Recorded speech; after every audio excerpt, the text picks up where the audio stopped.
All right, hey everybody, welcome back to the channel. This is Robert Smirking Gun Reviews. And we're back with the Connors. We're doing season 1, episode 2. It's called Tangled Up in Blue. So full spoilers if you have not seen the episode yet. So let's talk a little bit about this show after the premiere. I thought it was fine. I thought it was good. I liked it. And going into episode 2, you know, I still think I still like it a lot. I don't know. I haven't been paying attention to the ratings. It's only 2 weeks in, and you know, but all I see though is negative. I don't see any positives really. Not in the show. I mean, like the response, and I just don't feel like it's warranted. If you want to be mad at Disney for firing Roseanne, that's fine. I don't necessarily disagree. If you think that it just doesn't work without Roseanne, that's fine. That's valid for, you know, that's a valid opinion. If that's what if you saw this show because you wanted to see Roseanne and you don't have Roseanne, then I guess you don't have much of a reason to watch it. And so all that's fine. I'm fine without Roseanne being on the show. Would it be better with her? Probably a little bit, but like I said in my premiere review, I always kind of didn't like her. She's just too much for me. I just, you know, it's kind of like Malcolm in the Middle. Like, I love Hal and the kids are, you know, whatever, you know, like they're little brats, but I couldn't stand the mom. And I just couldn't. It's just too much. Just too much. And I know that, like, in both cases, the mother is trying to keep her family together. But there's this abrasiveness to the characters that I just couldn't, it's just, oh my God. But I guess, I mean, if you were a mother, for all the mothers out there, it's probably really relatable. Like the insanity you feel dealing with your family. That's why it seems abrasive to me. But see, I also kind of didn't grow up with a mother most of the time. Like during my formative years, I don't know what that even means. What years are those? But for a good chunk of my life, for the majority of my life now, I've lived without a mother. And so I guess it's a little bit harder to relate. I've always been around like a dad or other people, like secondary people that have had to take care of me when I was younger. And so I really, you know, I still relate more to Dan and you know, and the rest of the family unit and the extended family, because that's what I'm used to. I'm not used to a mom and dad situation. And I think there's a lot of us out there that are used to what it used to be called the abnormal situation. I think is more the normal situation now. As far as this episode goes, though, it's fine. It's Roseanne without Roseanne. It's the Connors. I got to start remembering to call it that, you know, and stop worrying about that. I don't feel like the elephant is in the room as much. It's like halfway out the door already, if you know what I'm saying. Like, you still feel that, but it's already starting to, for me, not, if it's not for you, you know, okay. You know, like some people just get triggered when you like say anything that completely goes against what they're feeling. But this isn't about what you're feeling. This is about what I'm feeling about it. And if you share those feelings, that's great. If you don't, that's great too. Jesus Christ. This episode deals with alcoholism and teenage sex and divorce and, you know, meeting the new person in somebody else's life. There's a lot going on in this episode. And it is done in that typical sitcom way, but also in the way that Roseanne always did. Now it's got to be called, this is the way the Connors are doing it, in the same vein as the original show. Jesus. All these, it's like the show is, you know, like divorced from one of the parents. And now we have to figure out what to call it. I really like, I'm going to talk about Alicia Goranson. Now, on the original show, when she was younger, the younger Becky, I didn't like her.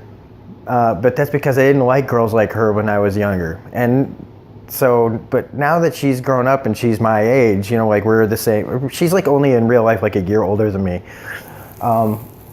I relate to her more now, like as the years have gone by, and that's one of the things I like about this show is how people change or de-change or devolve or evolve. I feel like I really relate more to this character, and I really love how she's playing it. Like she's, you can see that she's right on the surface level of like losing it. Like she's got the ha ha ha ha ha, like functioning alcoholic up here, but right under that surface is a person that is just broken, that's just about ready to fall apart. And she's playing it so well. And even though there's jokes in here, because it's a sitcom, there is this underlying sadness to it all. And she does such a great job. And she never got a lot of work, it seems to me, in between the original show and now. I saw her on Fringe and just about shit my pants when I was like, that's Becky! And she was like in one episode. And I always went, what happened to her? Why does everybody else on this show get work but her? But that's a story I haven't, maybe there's more to that than I know. Dan is getting a bigger role. John Goodman, of course, is just great. His delivery and everything is so funny. I mean, I like the whole line about when they tell you that it's never too late, but it is too late, it's too late. Okay, let's just stop joking around. Johnny Galecki coming back again as David. This is where it gets to where I'd have to start thinking about this show is, do I like this because of nostalgia, or do I like this still? And I have to say, I'm kind of like I always liked this show. And with all these reboots and everything, like some work, some don't. To me, like I love the X-Files more than almost any show besides like Breaking Bad and, Better Call Saul or things like that. The X-Files lost, like the new versions, there were only like 2, 3, 4 episodes of those 2 seasons that came out in the last few years that were really any good. And I can say that with complete nostalgia-lessness. This, on the other hand, I can watch without such, with the nostalgia in this is something that I feel like I actually need in my life.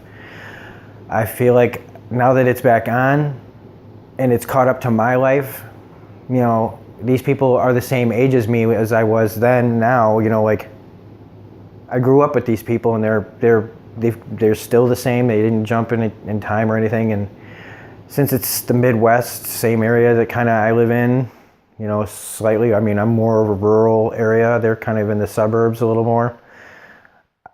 I relate to this family a lot. A lot of things that are going on, I really can, I just connect with. And I feel like at this stage in my life, I need a show like this. And I need to remember, like, that this, it's nice to think that this family's still going along with my life. And it's comforting.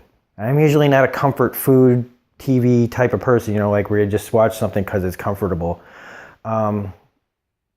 This, on the other hand, I'm giving it like a pass for right now because I just feel like I need this. It's nice that it's there for me because I'm kind of going through a few things, but that's neither here nor there. I'm just,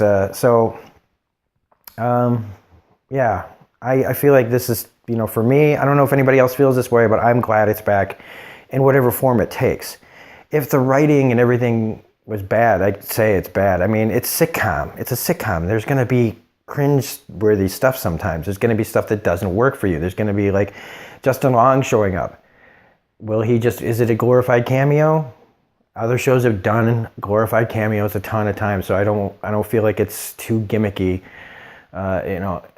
He's probably going to be a minor recurring character, but the show doesn't have this kind of thing happen all the time. He did it on New Girl, so the whole thing with so I was talking about Johnny Galecki, and that got me on the nostalgia track. I never watched a whole episode of The Big Bang Theory because I found it insulting to I don't know. I'm not going to get into that. I just don't like The Big Bang Theory. I've tried to watch it. I hate it with the depths of my soul. TV-wise, I hate it. I really, really do. But I always like Johnny Galecki. And so him back and is great, but at the same time, he hasn't changed at all. It is the same David that I remember. And it's a little weird for me because people used to compare me to David when I was in high school.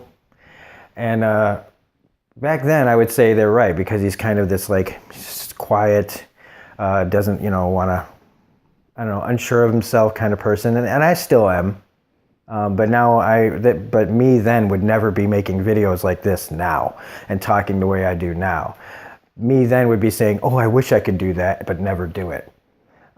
And so just kind of the fact that he hasn't ever changed, that he's still the same jean jacket wearing guy should be a comfort to me. And I think he's performing him the way he's supposed to. But it would have been nice to see him change a little bit because it seems like everybody has in some form or another. Even Michael Fishman, DJ's character has changed. But I mean, of course he changed because the last time we saw him, he was like, like what? 12, 13, 14. I don't remember when the show left it off, how old he was, but he's a grown man who's seen things and, it's different, but he hasn't. So hopefully he's the glorified cameo in this. I hope that he doesn't show up all that often. But if he does, just give him more to do. Sarah Gilbert is great again. I mean, she really felt emotional when she was talking about the divorce and stuff. It really felt real. It felt like people really saying goodbye to each other. And that's not stuff you see in sitcoms. Any of them. They try, but a lot of them aren't done live. A lot of these are multi-camera shows. Especially like the emotion that I saw in the bar scene when Alicia's trying to not laugh at Laurie Metcalf, who in every scene she's in is just stealing the goddamn show. Laurie Metcalf has gotten better with this character over the 2 episodes here in the Roseanne revival. She's just gotten better. And I can tell there are multiple times already in the revival in this where people are trying not to break down and laugh from Laurie Metcalf's performances. Look at the other actors a lot of times when they're listening and having to try not to react to what she's saying and how she's saying it. It's incredible. Laurie Metcalf, I love you so much. And yeah, I mean, the whole thing with the pregnancy thing, or not pregnancy, but the teenage sex thing, it was one of those situations where you start to realize, like you're damned if you do and you're damned if you don't. You tell your kids to warn your kids and they'll hide it. You don't say anything and they'll do it stupidly behind your back anyway. Like it feels like every situation it's going to end up the same way, depending on your kid and your relationship with them. And even then, the best relationship can end up with the wrong, situation that a parent wants. And it feels like no matter whether you're rich, poor, black, white, whatever. I think situations like this are just kind of like there's no winner. There's no winning that situation. Like your kids are going to make mistakes. You're going to make mistakes. And it's how you react to the mistakes, I think, that really proves what kind of parent or child or grown up you're going to be. So anyway, I think that's really about it. It was sad to see them finally decide to get divorced, but I think it's time for them to move on.